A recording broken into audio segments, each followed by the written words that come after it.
Bueno, pues lo prometido es deuda. Os dijimos que todos los meses íbamos a tratar de hablar del sector del transporte. Sois muchos los que nos escucháis, sois muchos los profesionales de la carretera que nos escucháis y así nos lo habéis hecho saber que os gustaba este formato. José Lagunar, lo que se promete se cumple. Por supuesto, y más si estamos hablando no solo de nosotros, sino por supuesto de Rafa Soto, un tío serio en general y especialmente en el sector del transporte, con esa promesa de una vez al mes comentar la actualidad, que yo no sé si se nos va a quedar un poco corto, porque el sector del transporte es tan transversal a toda la sociedad que realmente daría para hacer titulares y noticias prácticamente a diario. Casi todos los días. Rafa Soto, de Transporte y Movilidad, ¿cómo Muy buenos estás? días a los dos y como dijimos que íbamos a estar, aquí estamos y no vamos a parar de estar. Vamos a contar todo lo... Hombre de Eso palabra, es, sí vamos a señor. contar todo lo que está sucediendo, lo que está por suceder y lo que ha ocurrido. Oye, estos días de verano, Rafa, son temporada alta para los camioneros. Bueno, depende de los sectores. Hay sectores que sí que se nota una mayor, un incremento del transporte y hay otros, en cambio, que se ven disminuidos. Pongo un ejemplo muy sencillo. Actualmente, por ejemplo, en fábricas de automoción hay varias que están parando la producción por un tema que no tiene que ver con el transporte, pero que le está afectando, que es la falta de materia prima. Y bueno, pues por ejemplo, Renault en Valladolid y en Palencia ha tenido que parar o disminuir mucho su producción, PSA en Vigo también. Entonces eso está afectando. Y en cambio hay otros tipos de transporte que la época del verano es la época fuerte. Por ejemplo, la siega del cereal o el transporte de paja. Por lo tanto, Eso es. no podemos decir que en general disminuya o aumente, sino que hay en determinados sectores que son más estacionales. Lo que sí son momentos complicados donde tenéis que estar pendientes de las restricciones de circulación, ¿no? Porque salimos en tromba todos los de las grandes ciudades sobre todo, y eso pues implica que a veces tenéis que hacer cambios en la ruta o en los días de viaje. Sí, correcto. Es un tema que llevamos quejándonos muchos años, no solo desde la pandemia, sino mucho antes. El tema de que estorbamos en las carreteras solo los fines de semana que nos queremos ir todos de vacaciones. Es decir, todos queremos que nos llegue nuestra mercancía, que nos lleguen nuestros paquetitos, tener la bollería por la mañana, el periódico en el kiosco, pero queremos que los camiones no nos estorben porque me voy de vacaciones y por lo tanto no quiero ver camiones en la carretera. Es un tema de hace ya muchos años. Yo espero que pronto, yo creo que en esta pandemia nos teníamos que haber dado cuenta de lo que hace el transporte y De lo la importancia, ¿verdad? correcto. Pero bueno, no se ha tomado esa medida y bueno, estamos en agosto y otra vez pues la operación salida, operación retorno, etcétera, pues a nosotros nos vuelven a dejar parados en carretera. ¿Y cómo le llega esa información al camionero, Rafa? ¿Cómo le llega? ¿Se publica en algún sitio? ¿Llega a través de... ¿Cómo se entera? ¿O simplemente va circulando y de repente se encuentra el cartel luminoso que lo Bueno, echa en a un lado? principio las restricciones a la circulación es cierto que se publican a primeros de año, las generales podríamos decir, por lo tanto a primeros de año, en enero, febrero, más o menos ya sabemos los días y las horas por las que en determinadas carreteras no podemos circular. Digo en principio porque todos los años, como es lógico, cuando llega la fecha concreta puede haber alguna variación y este último año y medio con el tema de la pandemia, pues más todavía. Es decir, hay determinadas fechas que estaban previstas y no va a haber restricciones y había fechas en las que había restricciones y de repente nos dicen que ya podemos circular. El problema es que muchas veces pues, nos dejan sin margen de maniobra. Pero sí, el transportista tiene que estar pendiente del boletín oficial del Estado todos los días, de las restricciones que hace la DGT, del Twitter o de... Tiene que tener una Correcto, secretaria para estas correcto. cosas, Sí, sí, casi, ¿eh? O secretario, que nadie eso me es, tilde de eso es. machista, ¿eh? Sí, es cierto, al final el trabajo del conductor le vemos como una persona que conduce y yo diría que a lo mejor el 30% de su trabajo es conducir, pero hay otro porcentaje que es temas de documentación, hay otro alto porcentaje que es tema de imagen, no podemos olvidarnos que el conductor es la imagen que va dando de la empresa, ya sea él mismo, si es autónomo o de su empresa, si es asalariado, es la imagen visible y por lo tanto incluso en los cursos de CAP, de formación continua, se les da unas nociones de imagen de marca. Pero es cierto que gran parte del trabajo del conductor no es llevar el volante, sino son otro tipo de actividades administrativas. Y eso es un lío y un problema, porque además puede haber cambios de ultimísima hora. Me estás dando pie totalmente a la hora de decir cuántas cosas más tiene que hacer el camionero, además de conducir, para ir a lo que es el meollo de la cuestión de este podcast que queremos abordar. Pero antes de eso, y no quiero ser demasiado insistente, pero nosotros hablamos de ello porque sabemos de qué estamos hablando y qué significa que el camionero no pueda circular un fin de semana X, precisamente el fin de semana que viene, el siguiente, esos fines de semana de operación salida del verano.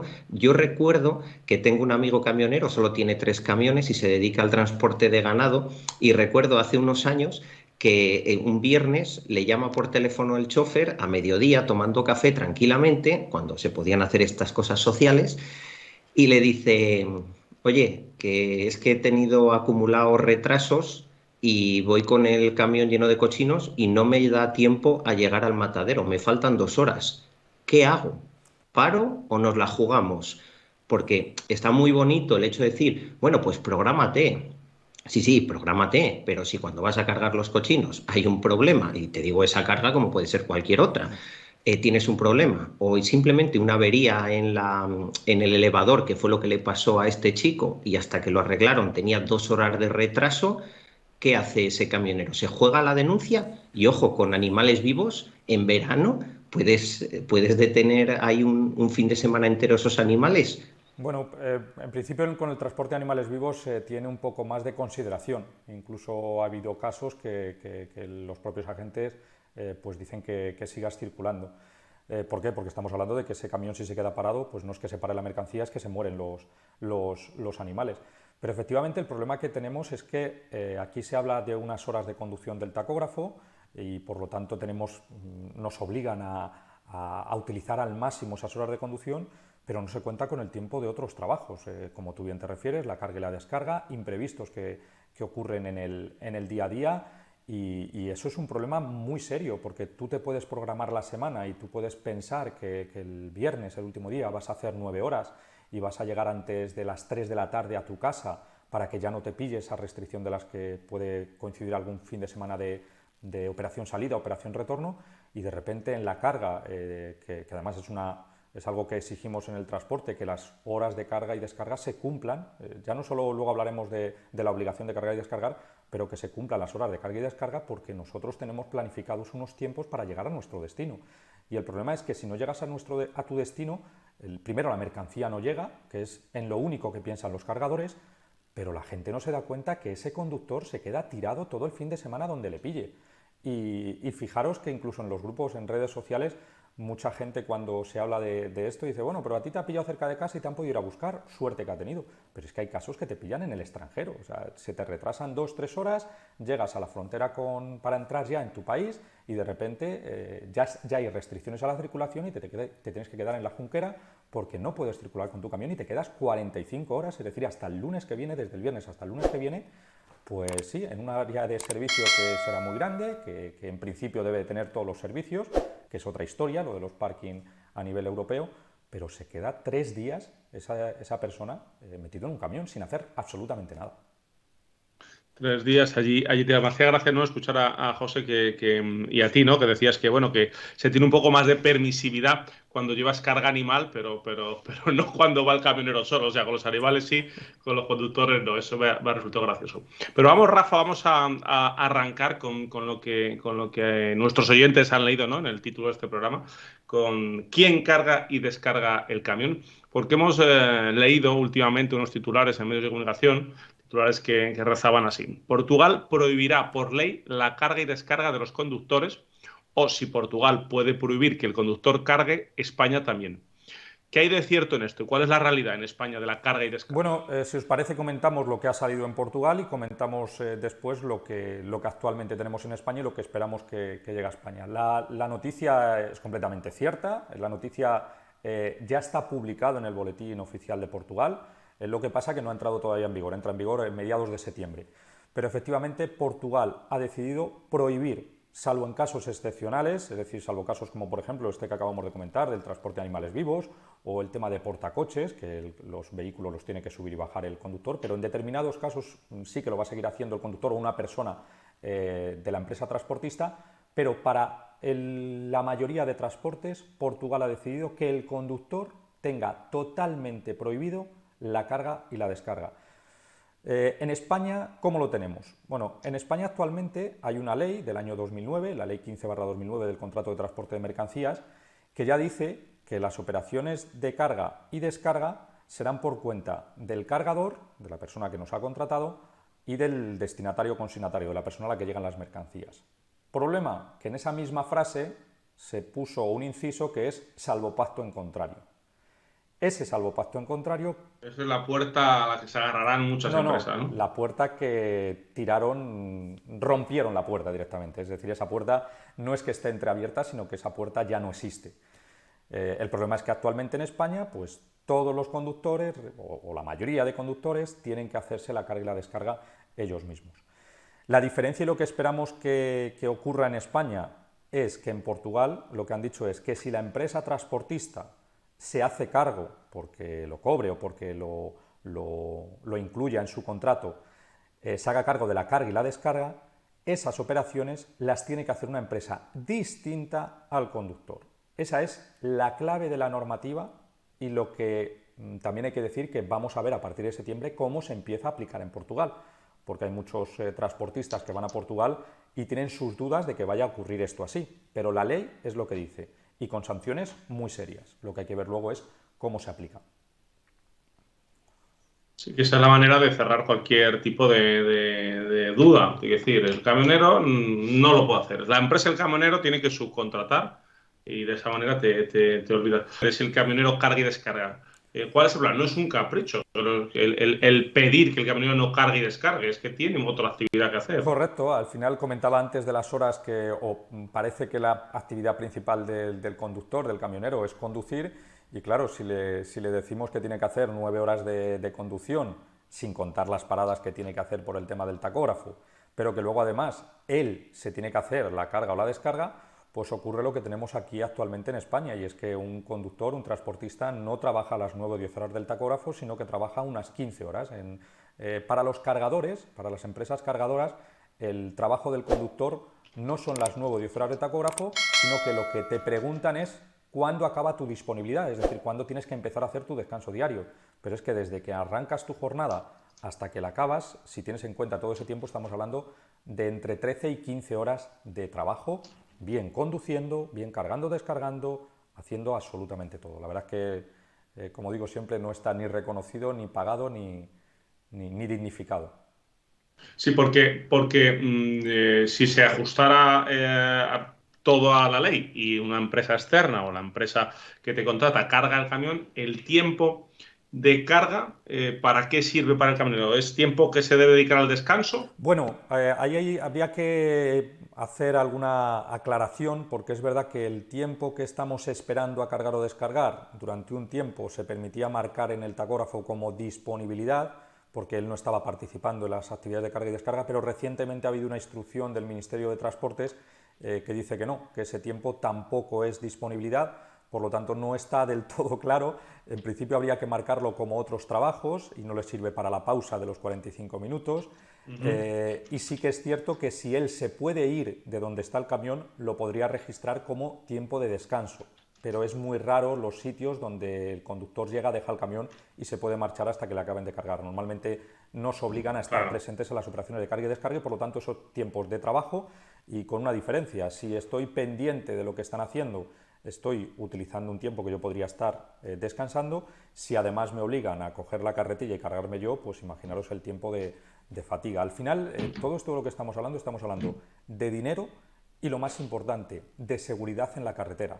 Es decir, una persona que se carga el camión, está 2 horas cargándose el camión y luego se monta a conducir, está claro que esas 2 horas que ha estado haciendo, marque lo que marque el tacógrafo y haya marcado lo que haya decidido el conductor, esa persona no está descansada y no está preparada para conducir. Y al final... Te estás adelantando mucho, Rafa. Sí, vamos a ir por pasos. porque nos has relatado muy bien cuál es la realidad del camionero, que por desgracia es, ahí tienes el torito, esa es la carga y búscate la vida, cuando en realidad pues no debería ser así, y hay que reconocer que hay alguna empresa. El otro día precisamente yo en Iscar estaba viendo cómo estaban los chicos de la empresa cargadora cargando el container y estaba el camionero sentado con la tablet. Y no pude por menos que preguntarle si estaba viendo un vídeo, una formación de Rafa Soto, y el camionero se reía un montón porque sí que te conocía, pero me dijo, dice, no, estoy descansando, formación todavía no. Porque esos tiempos, es cierto que, diga lo que diga el Ministerio, se pueden emplear no solo para distracción, que por supuesto, y descanso, que lo tienen que hacer los camioneros, sino que también lo pueden utilizar para formarse. Pues hay que romper una lanza por la formación que tienen estos camioneros y que les exigen para algún tipo de mercancías concreto. Tienen que pasar más ITVs casi que el camión ellos en su formación. Pero algo que sí tienen que hacer y que yo creo que la gente no sabe lo que es la estiba. Cuéntanos paso a paso qué es esto, porque podemos oír titulares: sancionado un camionero no sé dónde por mala estiba. Ya, ¿pero qué es? Vale, antes te contesto lo que es la estiba, pero que no se nos olvide luego comentar lo de la formación durante los tiempos de descanso, porque no tenía pensado comentarlo hoy, pero creo que has metido ahí ese inciso que me parece muy importante luego comentarlo. A ver, el tema de la estiba, tenemos que diferenciar lo que es la carga de la estiba y la descarga de la desestiva. La carga podríamos decir que es montar la mercancía encima del camión, subir la mercancía encima del camión, y esa responsabilidad es del cargador, ¿de acuerdo? Salvo pacto en contrario, lo que hemos hablado antes. La estiba es colocar dentro del vehículo y preparar el vehículo, la mercancía, para su transporte. Y ahí es donde viene el problema. El problema está en que, en principio, según la ley de contrato de transporte, la carga y la estiba es responsabilidad del cargador, ¿de acuerdo? Pero como ese camión le va a llevar un conductor, en carretera, el responsable de cómo viaja ese vehículo es el que lleva el vehículo. Y ahí entramos con una posible sanción. Si a mí me cargan el camión, me ponen unas cinchas de determinada forma, unos palés de determinada forma, y yo voy en carretera y me sancionan por una mala estiba. ¿Qué ocurre? Que el agente de inspección lo que sanciona es a quien ha cargado y estibado ese camión. Y como la estiba, muchas veces en la documentación, los transportistas tienen que firmar que son los responsables o que han hecho ellos la estiba, pues ahí estamos atados de pies y manos. Incluso en muchas ocasiones ni siquiera el conductor puede ver cómo han realizado la carga y la estiba, y nos obligan a firmar que el conductor es responsable de esa estiba. O sea, creo que esta es una guerra que, con el tema de los cargadores, hay que arreglarlo de alguna forma, porque no puede ser que una persona, en este caso, si la carga y la estiba la hace una persona que es el cargador, no puede ser que el responsable de lo que ocurra sea el conductor. De lo que está claro es que la persona, el camionero en este caso, el transportista que va al volante, tiene que saber y debe querer saber cómo le han cargado las 10, 12, 15, 20 toneladas en su espalda. Me imagino que eso también, por su propia seguridad, no puedes dejar que alguien que no tenga la formación adecuada te lo cargue. Correcto, y de hecho es algo que desde hace unos años el tema de salió una norma UNE sobre la estiba de las mercancías, está bastante legislado. Sí que es verdad que yo a veces digo que está demasiado legislado, porque se habla por supuesto, de fuerzas G, de los movimientos, de los... Lo que le gustan a Laguna. Efectivamente. Vale, entonces vamos a empezar por el principio. Las G son aceleraciones, no fuerzas. Las fuerzas son Newton. Vamos a centrar el tiro. Gracias. Muchas gracias por esa aclaración. Vamos a ir por partes. Como veis, yo no soy especialista en física, y los conductores tampoco son especialistas, pero tienen que tener unas nociones básicas de cómo tienen que sujetar la mercancía. Y es cierto que las nociones básicas las tienen, pero es que hay veces que se utilizan aparatos de medición por parte de la administración que es imposible. O sea, no es lo mismo un palé de 1.500 kilos atado fijo, es decir, quieto, con el camión parado, que cuando ese camión se empieza a mover, que las fuerzas son distintas en una aceleración, en una frenada, en una curva, etc. Y el problema es ese. Bueno, como ahora no está la EGB y nosotros somos de EGB, vamos a repasar la fórmula, ¿vale? Venga, vamos a que a lo mejor los chavales jóvenes eso no lo han dado en el instituto, que sí que lo han dado, es broma. Fuerza igual a masa por aceleración. La masa va a ser siempre la misma. salvo que subamos el palé a la luna, la gravedad dentro de la Tierra en las carreteras va a ser siempre la misma. Lo que va a acción, por supuesto, no tiene absolutamente nada que ver un frenazo con un impacto directamente o con un impacto contra un coche o un impacto contra otro camión, porque si tiene la mala suerte el camionero de impactar contra otro camión, la deceleración va a ser muchísimo más alta porque delante va a tener una masa la suya, con lo cual va a ser como chocar contra un muro de hormigón y la mercancía va a venir desde atrás hacia adelante, primera ley de Newton, hasta que otra fuerza se lo impida, va a seguir en la misma dirección y con la misma velocidad.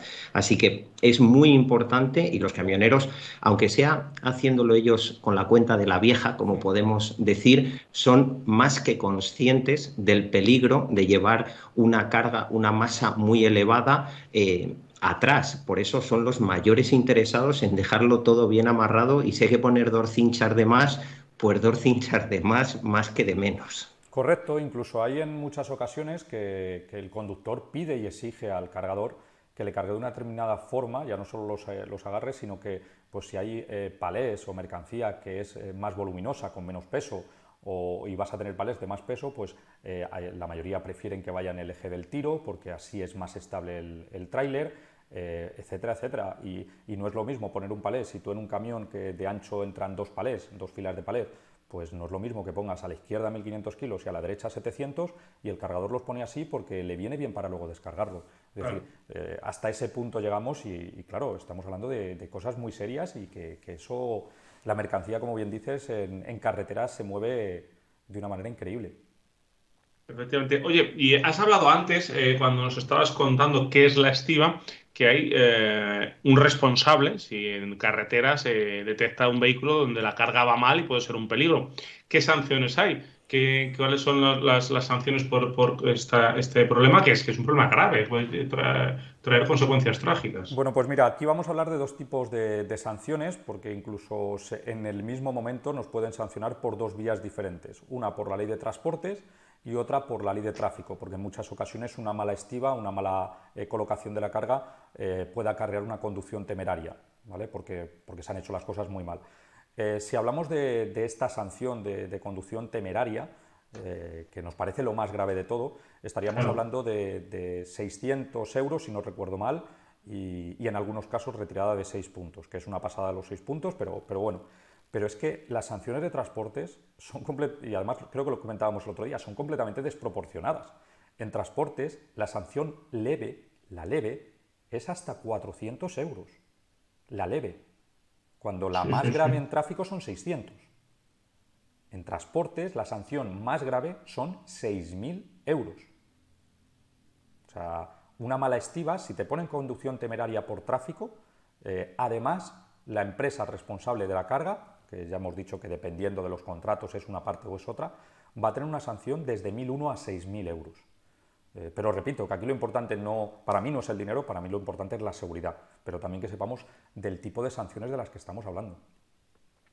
Y retomando el tema de la seguridad y cómo se están formando, para que no se nos olvide que nos lo has dicho antes, cómo se están formando o se pueden formar los camioneros. Por supuesto, todos los camioneros saben que si tienen alguna duda sobre el tacógrafo, tienen que ir a Rafa Soto, a su canal Transporte y Movilidad. Pero, ¿cuándo crees tú que son los espacios adecuados para que esos transportistas se formen con calidad? A ver, el mayor problema que tenemos ahora, desde que apareció la formación CAP, todos los conductores de camión y de autobús tienen que formarse durante 35 horas cada 5 años, que no sé por qué estamos en la carretera igual que los demás. O sea, yo entendería que pasáramos todos por un centro de formación y a lo mejor en vez de 35, más o menos, pero la formación continua efectivamente no debería ser solo para los conductores profesionales. Problema que llevamos desde el 2007, ya ha llovido, con la formación del CAP, y la formación CAP se hace en horarios distintos a los de trabajo, es decir, en fines de semana. Es decir, el conductor tiene que hacer un descanso semanal de 45 horas o de 24, etcétera, y ¿qué ocurre? Que esas horas las aprovechamos para que hagan la formación. Ha habido una noticia hace poco que la Inspección de Trabajo va a empezar a cruzar datos con el Ministerio de Fomento para detectar determinadas cosas. Bueno, eso lo sabe Transportes, porque de hecho se le ha consultado a Transportes y Transporte dice que la responsabilidad es de los centros de formación. No, hombre, no. La responsabilidad aquí es de las empresas que están obligando a sus conductores a ir en esas horas. Ahora, con la pandemia, creo que comentamos también el otro día que la formación CAP y el ADR se puede hacer en determinadas ocasiones en aula virtual, es decir, lo que habitualmente llamábamos teleformación. ¿Qué ocurre? Que muchas empresas están obligando a sus conductores a que a las 8 o las 9 de la tarde, cuando el conductor ha acabado su jornada de trabajo, pues le dedique 3 o 4 horas a estar delante de una tablet, de un móvil, de un ordenador, para hacer la formación CAP. Por lo tanto, ya las 15 horas que hablábamos antes de disponibilidad se alargan porque parte del tiempo de descanso le están utilizando para formarse. Yo creo que eso es algo que debe cambiar, llevamos muchos años pidiéndolo, y la formación debe formar, como lo dice la ley, la formación debe formar parte del tiempo de trabajo de cada trabajador, ya sea conductor o sea lo que sea. Oye, Rafa, ¿y crees que tiene una incidencia directa en la seguridad vial el tema de la carga y la descarga? El quitarle la presión de tener que cargar y descargar al camionero puede ser afectar directamente, ¿no? A que los viajes sean más seguros. Sin duda. O sea, eso es rotundamente, sí tiene mucho que ver. Repito que la fatiga, da igual que estemos hablando de verano que invierno, imaginaros estar 2 horas cargando con una traspaleta manual o cargando con un toro que no es tu herramienta habitual de trabajo, por lo tanto ya no es solo el trabajo físico que realizas, sino es la tensión que tienes de que lo hagas todo bien, que lo hagas y cuando acabas que parece que has respirado, que parece que ya va todo bien, no, que ahora me toca llevar el camión, que es lo mío. O sea, primero estamos hablando de seguridad, que yo es a lo que, como veis, a lo que más hago hincapié, y luego los cargadores lo traducen en dinero, porque de hecho creo que ya comentamos en alguna ocasión que las empresas cargadoras dijeron, no hombre, no nos obliguéis a hacernos cargo nosotros de la carga y la descarga, que eso supondrían 20.000 millones de euros. Mi pregunta es, ¿quién está gastando esos 20.000 millones de euros ahora mismo? ¿Dónde están? Correcto. Si no los está gastando las empresas cargadoras es porque lo están soportando las empresas transportistas, los conductores, y vuelvo a decir lo mismo. Yo no hablo de dinero, yo hablo de seguridad. Yo lo que exijo o lo que creo que debe ocurrir es que el conductor conduzca y las empresas cargadoras carguen. O sea, es que las propias palabras nos lo dicen, pero es algo que... Por cierto, en el último vídeo comentamos lo del vídeo este que se había viralizado de la persona que estaba en una jaula, no sé si lo recordáis. Sí, Bueno, por desgracia sí. ha habido 2 noticias a partir de ese último podcast que hicimos. La primera fue que directamente ese conductor transportista no vuelve a cargar en esa empresa. No recuerdo ahora mismo si era conductor asalariado o autónomo, pero la empresa decidió que no porque le habían dado una mala imagen. Y luego la empresa cargadora sacó un vídeo explicándose, diciendo que esa jaula tiene total seguridad, que tiene un botón del miedo, que... Bueno, yo... De verdad. Sí, sí. No me lo estoy, o sea, no me lo creo. Correcto, pues de hecho cuando sacaron ese vídeo, pues como es lógico, en las redes sociales se les volvieron a echar encima, o sea, encima quieres justificar esa actuación. No, es que no tengo palabras, o sea, primero, esa persona ha perdido ese puesto de trabajo, ya no va a cargar allí, y segundo, dicen que esa es la forma más segura y más digna de hacerlo, que tiene una silla para si quiere sentarse. Sí, sale en el vídeo, efectivamente, Correcto, tiene una correcto. silla. Bueno, pues, y además tiene un botón, que además lo explicaban cuando hacían este vídeo la empresa cargadora, tiene un botón, o si abre la puerta porque se agobia y quiere salirse, estate tranquilo, que la carga se para. Por lo tanto, hasta que tú no vuelvas a entrar y a cerrarte la puerta, las operaciones de carga siguen sin funcionar. Bueno, voy a seguir pensando que no es realidad y que eso es de alguna serie de Netflix, pero me voy a centrar en un José, que en la dato. mayoría de ocasiones la realidad supera la ficción. Sí, pues es que la realidad de la que quiero que me hables me duele todavía más que esa, y mira que esa no me la quiero creer. Y quiero que nos actualices un poco el número de fallecidos en accidente de tráfico, camioneros que hay en España, porque ya lo adelantábamos en el anterior vídeo, hay alguien que nos está engañando con las cifras.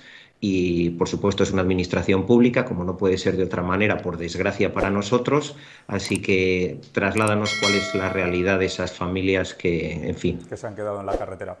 Bueno, yo voy a dar el dato que tenía y que recopilé hasta el 30 de julio, a fecha de hoy, a fecha de que estamos escuchando y haciendo este podcast, todavía tráfico no ha sacado los datos del mes de julio, pero yo os doy el dato para ver cuándo salga quién se ha equivocado. Yo los datos los recopilo de medios de comunicación, pero efectivamente esos medios de comunicación están contrastados y todos tienen luego pues el Twitter o el anuncio de un servicio de emergencias, etc. A día 30 de julio, el día 31 no le pude contabilizar, pero estamos parados. A día 30 de julio ha habido 9 transportistas que han fallecido en las carreteras solo en el mes de julio. Del 1 al 30 de julio han fallecido 9 personas en vehículo de más de 3.500 kilos. Vamos a ver, cuando tengamos el dato que nos da la DGT, pues lo comprobaremos, a ver qué es lo que ha ocurrido. Y ahí, perdóname un momento, Fernando, y ahí están incluidos solo los camioneros que tristemente han fallecido en España. Pero claro, tenemos camioneros españoles por el mundo literalmente, porque las rutas fuera de España hacia Europa evidentemente son constantes. ¿Qué pasa con esos camioneros que también fallecen fuera de las fronteras? Esos datos no entran en los datos de la DGT, porque no es España. Así de triste es, o sea... esas personas... No. O sea, que para ajustarnos serían camioneros fallecidos en territorio español y españoles, o puede haber algunos españoles. Yo he anotado los españoles. La DGT debería registrar todos. Y ahora hablo de memoria, creo que ha habido 1 o 2 extranjeros que han fallecido en nuestro país.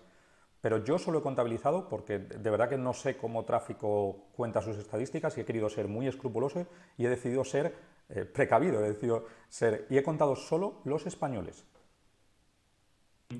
Bueno, pues tenemos ese dato, está aquí apuntado, lo revisaremos, lo contrastaremos y en el próximo programa contigo, Rafa, lo analizamos. Hay que recordar que el dato del 1 de enero al 30 de junio le dimos en el anterior podcast, y hablo también de memoria, espero no equivocarme, creo que eran entre 14 y 17, no recuerdo ahora mismo, del 1 al 30 de junio, y ahora estamos hablando que solo en el mes de julio hay 9 ya.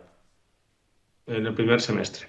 Quería preguntarte también, Rafa, antes lo has comentado tú, hay muchas fábricas de coches que están parando por la crisis de los semiconductores. Esto, lo imagino, estará afectando directamente también al sector del transporte. Sí, por supuesto. A ver, aquí además en España tenemos mucha actividad mucha industria de automoción y eso está repercutiendo mucho. Por un lado, efectivamente, tenemos la falta a nivel mundial de los semiconductores, perdón.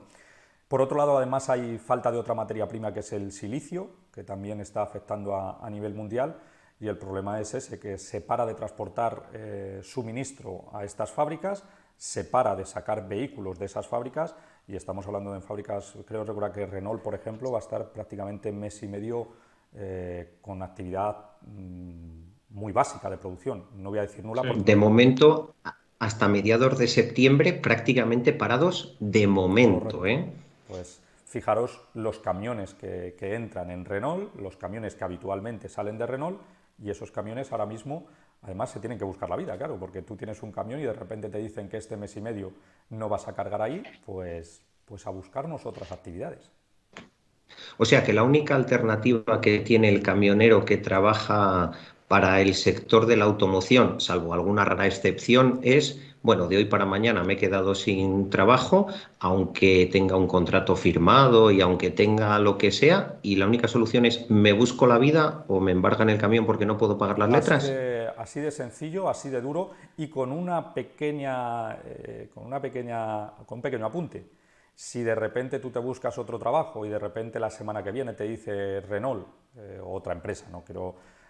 tienes que venir a hacerlo, por supuesto tú tienes tu contrato firmado y tienes que ir. La verdad es que la situación es muy compleja, además sabemos todos que afecta a los ERTEs, a todos los trabajadores de montaje, etcétera, pero yo hablo de lo que conozco, que es el transporte, y efectivamente esas empresas transportistas se tienen que buscar alternativas, pero teniendo claro que si en algún momento, que no es lo habitual, te exigen que algún vehículo vaya para allá, pues tienes que buscarte la vida y darles el servicio, porque si no incumples el contrato.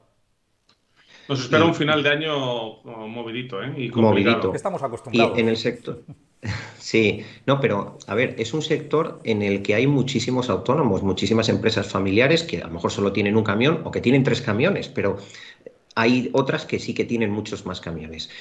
¿Quién tiene mayor músculo financiero para soportar estas idas y venidas? ¿Las grandes empresas que tienen flotas grandes o la realidad que es yo tengo mi camión y a lo mejor tengo otro camión más con un Pues ahí chofer? depende, quizás músculo financiero tiene más la grande, porque tiene más capacidad. Ahora, muchas veces sabemos que en las empresas lo importante no es solo el músculo financiero, sino es la flexibilidad, es decir, el poder adaptarte a las condiciones. Y en eso posiblemente cuanto más pequeño seas, más capacidad de adaptación, porque tienes eh, más que más vías, más controlado. Es decir, si tú tienes un camión, pues es más fácil que encuentres un trabajo en otro sitio. Ahora, si tú para un cargador tienes 100 camiones diarios, si ese cargador decide 15 días parar, pues por mucho músculo financiero es posible que el músculo se vaya agotando. Así que ahí yo diría que las empresas pequeñas, el transportista autónomo, que en España tenemos muchos más, alrededor del 90% son transportistas autónomos, tienen más capacidad de adaptación, pero esto no quiere decir que no tengan sus problemas. O sea, además hay que tener en cuenta que muchas veces para las empresas grandes lo que se hace son los tender, que además es una palabra que apareció de repente en la logística hace unos años y está muy de moda, aprovecho para explicarla, es un contrato de transporte, es como una subasta del contrato. ¿Qué ocurre? Que hay muchas veces que el transportista final que está realizando el transporte no es el que ha firmado el contrato con la empresa grande, sino que hay un intermediario ahí, una empresa o una agencia que firma un contrato con una gran empresa y luego se encarga de subcontratar a esos pequeños autónomos. El problema está en que las condiciones las han marcado las empresas que han realizado el contrato, es decir, la empresa intermediaria, podríamos decir, con la empresa cargadora, pero luego quien asume esas condiciones que se han pactado ahí es el transportista pequeño, el transportista autónomo. Me lo has puesto muy fácil para hacerte la siguiente pregunta porque me has hablado de flexibilidad, de intermediarios y de un montón de cosas, pero antes de nada yo quiero lanzar una propuesta.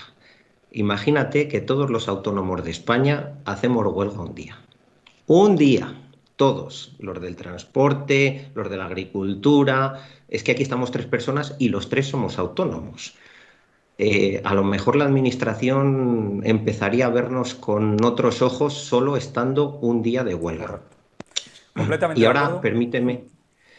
permíteme seguir para no estar con el rollo de los autónomos que nunca reivindicamos nada de verdad, solo de boquilla. Parece que no nos atrevemos a un día, ¡pum!, hasta aquí hemos llegado y no se hace más.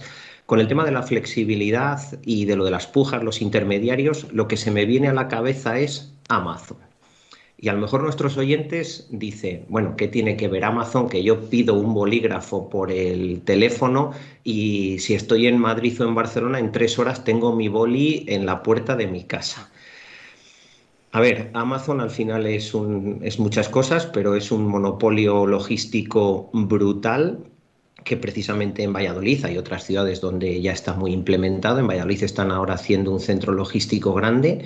¿Cómo puede afectar o cuál es tu visión de cómo va a afectar este nuevo player en un sector como el del transporte, que como estamos viendo en esta serie de vídeos tiene problemas externos, internos?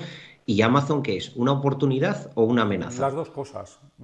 Es las dos cosas y de hecho ha habido en países como Estados Unidos que Amazon, igual que aquí ya vemos muchas furgonetas que desde hace unos años empezaron a funcionar propiedad de Amazon, en Estados Unidos es muy habitual ver camiones de Amazon. No la rotulación, cuidado, porque muchas veces vemos un semirremolque, un tráiler con las letras de Amazon y a lo mejor ese camión no es de Amazon, es de un transportista. Pero en Estados Unidos sí que tiene Amazon su estructura logística también con camiones.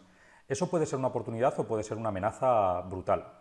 Lo más importante es los precios, es decir, Amazon puede competir con unos precios completamente distintos a los del pequeño transportista e incluso con un transportista que tenga 300 camiones.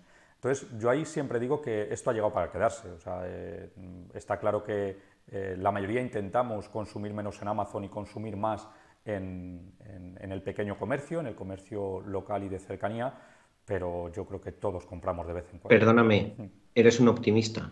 O sea, la mayoría de gente, y los datos lo avalan, no intentamos comprar en el comercio minorista de proximidad. Sigue habiendo un porcentaje brutal de la gente que prefiere comprar por Amazon, por la razón que sea, Correcto. a intentar comprar en el comercio de barrio que te duele cuando esa tiendecita ha cerrado. Y Sí, perdona sí, por el sí, no, inciso. y oye una cosa, yo también compro por Amazon, ¿eh? O sea, no quiero decir con esto que yo sea el que... No, no, no, yo hago un mixto, podríamos decir, pero hay determinadas cosas que por el tipo de tecnología, etcétera, sí que utilizo más Amazon y hay otras cosas que si lo conozco de cerca, procuro utilizar el pequeño comercio. Pero yo creo que todos vamos a la tendencia de ir a la compra por Internet. Incluso ya exigimos al pequeño comercio que nos dé las facilidades de la entrega a domicilio, porque es que parece que ya no queremos salir de casa.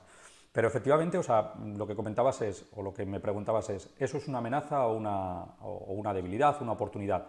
Repito que hay que contar con ello, hay que tener en cuenta los costes que nosotros tenemos. Lo más importante es que una empresa, cualquier autónomo, no puede trabajar por debajo de costes, porque puedes aguantar unos días, pero no puedes aguantar mucho tiempo. Y lo que hay que saber es que si, yo tengo muy claro que si Amazon, por poner la mayor plataforma, decide comprar vehículos y contratar a su personal para que conduzca esos vehículos, al transporte le va a ir mucho peor. Es decir, yo lo veo más como una amenaza. Yo también creo que Amazon está más pensando en lo que es la logística, sí que tenerla internalizada, pero lo que es los procesos externos como transporte, larga distancia, etcétera, por lo menos aquí en Europa, parece que no es la tendencia, pero digo parece y a lo mejor ocurre como en Estados Unidos, que no parecía la tendencia y de repente pues decidieron hacerlo. Pero tenemos que contar que antes nuestro competidor le teníamos al lado y le conocíamos, incluso podíamos tratar con él porque era un amigo, un socio del sector, y ahora nuestros competidores pues no tienen por qué estar no solo en nuestra misma calle, sino que puede estar en China con un teléfono manejando los camiones que circulan por Valladolid. Entonces la globalización pues es lo que tiene. Rafa, cuando hablamos de optimizar las cargas y los retornos, lo de optimizar la carga, podemos entenderlo los que no sabemos de transporte, pero ¿qué son los retornos? Cuéntanoslo. Sí, los retornos es buscarte una carga de vuelta hacia el lugar de tu origen. Es decir, si a mí... No volver vacío. Correcto, no volver vacío. Si a mí me contratan para hacer un Madrid-Barcelona, pues el retorno es buscarme las habichuelas para hacer un Barcelona-Madrid. Ahí tenemos un grave problema en el sector y ese está creado exclusivamente dentro del sector. Ahí no tiene culpa nadie más que nosotros. Y es que muchas veces pues lo que hacemos es cogemos un retorno a muy bajo precio por no volver vacío. Es decir, si yo me gasto de gasoil de Barcelona a Madrid 200, 250 euros, pues digo, pues mira, me dan un servicio por 300 euros, pues lo cojo, o incluso por 200, lo cojo y me da para el gasoil. Lo que ocurre es que no nos estamos dando cuenta, bueno, sí que nos damos cuenta, que estamos quitando una salida a un transportista de Barcelona. Es decir, ese servicio realmente no vale 300 euros. Lo que ocurre es que como las empresas cargadoras saben que esto ocurre en el transporte, se aprovechan, pero también se aprovechan como es lógico, porque es su trabajo es optimizar sus recursos. Y lo que ocurre es que los propios transportistas estamos devaluando nuestro servicio porque estamos cogiendo cargas, estamos cogiendo servicios por debajo de coste para no volver vacíos. Ya hay mucha gente, ahí no hay porcentaje, ¿no? O no tengo los porcentajes, que prefiere volver vacío a volver a un precio, bueno, tiene un nombre, pero es un nombre un poco peculiar, y volver a un precio irrisorio, podríamos decir. Sí, sí. Bueno, yo confiaba que las nuevas tecnologías ayudaran precisamente a los camioneros a, sin tirar los precios, poder hacer retornos razonables que no rompan su propio sector. Yo creo que ya para ir despidiendo, si nos dices si realmente la digitalización se ha utilizado para eso o simplemente para bajar los precios en general. Y con eso yo creo que de momento la pildorita de agosto la tenemos perfectamente resuelta, que empezábamos hablando de quién tiene que cargar y descargar y fíjate al final lo que terminamos comentando. Exacto. A ver, la digitalización ha ayudado. La digitalización ha ayudado a agilizar los procesos, pero no ha ayudado en los precios.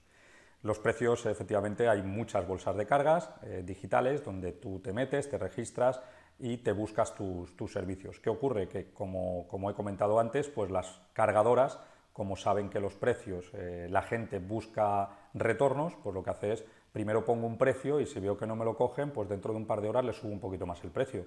Pero las pujas son saliendo desde pues, bajo coste y si alguien lo coge, pues chico, eso que nos hemos ahorrado los cargadores y ya lo soportan los transportistas. A lo que sí que puede ayudar la digitalización en un futuro es que los servicios cambien completamente. Me explico. Actualmente estamos acostumbrados a que un transportista salga de Valladolid y llegue a Dinamarca con una mercancía. Eso, la digitalización puede ayudar, pero hay que también legislar los temas de responsabilidades, etcétera. Me explico. La idea es que en un futuro se hagan servicios más cortos para que los conductores siempre estén en casa, y además es una de las posibilidades de que el sector mejore en calidad de vida. Es decir, que el transportista de Valladolid no haga Valladolid-Dinamarca, sino que el transportista de Valladolid haga una distancia de 350-400 kilómetros, ahí desenganche su plataforma, la enganche otra persona y haga otros 400 kilómetros. Es decir, es como transportar la mercancía a tramos para que el conductor siempre esté en su zona de residencia. Esa idea es buenísima, lo que ocurre que es eso, ahí entramos en que esa mercancía se va a transportar por varias personas diferentes, no solo por conductores diferentes, sino en muchos casos por transportistas o empresas distintas, y por lo tanto ahí las responsabilidades se puede complicar. Pero yo creo y confío en que dentro de unos años recuperemos este podcast y digamos, fijaros lo que decíamos en 2021 y en 2030 efectivamente la mayoría de los conductores duermen en sus casas. Ojalá, ojalá. Bueno, Rafa, pues muchas gracias. Le hemos dado un repaso otra vez al sector del transporte. En este caso hemos hablado de la carga y de la descarga, hemos conocido lo que es la estiba, bueno, pues muchas cosas. Muchas gracias, que pases un buen verano y ya sabes, en septiembre estamos tocando el timbre de transporte y movilidad para que nos atiendas. Perfecto, pues ahí estaremos. Dentro de unos días haremos otro, estaremos todos los meses aquí presentes. Que tengáis todos buen verano, que disfrutéis, y quiero recordar a esas 9 familias que han perdido la vida en la carretera en este mes de julio y nada, al resto, buena ruta. Efectivamente. José Lagunar, pues lo dicho, que el sector de transporte siempre en el punto de mira de AutoFM. Sí, es un sector que literalmente mueve este país, mueve esta economía, así que veranito corto porque somos autónomos y al mes que viene otro episodio dedicado por y para los transportistas de este país. Bueno, y muchas gracias a vosotros. Muchas gracias por estar ahí, por escucharnos. Buena ruta. Y nada, que seguimos en autofm.es, en redes sociales, en @autofmradio, en el canal de YouTube de AutoFM, y dudas, sugerencias, lo que necesitéis, os atendemos gustosos en info@autofm.es.